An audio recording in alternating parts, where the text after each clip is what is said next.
رمضان ایک ایسا مہینہ ہے جس میں آہستہ آہستہ یہ احساس ہونے لگتا ہے کہ وہ شیطان نہیں تھا، وہ ہم خود تھے۔ سحری کھانا ایک صحابی فرماتے ہیں کہ میں آپ صلی اللہ علیہ وآلہ وسلم کی خدمت میں آیا تو دیکھا کہ آپ صلی اللہ علیہ وآلہ وسلم سحری کھا رہے تھے۔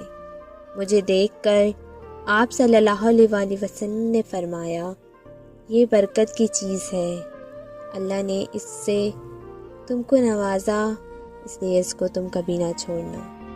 حضور صلی اللہ علیہ وآلہ وسلم نے فرمایا، ماہ رمضان میں گھر والوں کے خرچ میں کشادگی کرو، کیونکہ ماہ رمضان میں خرچ کرنا اللہ تعالیٰ کی راہ میں خرچ کرنے کی طرح ہے۔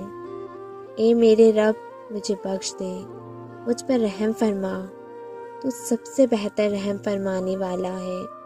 آمین ثم آمین۔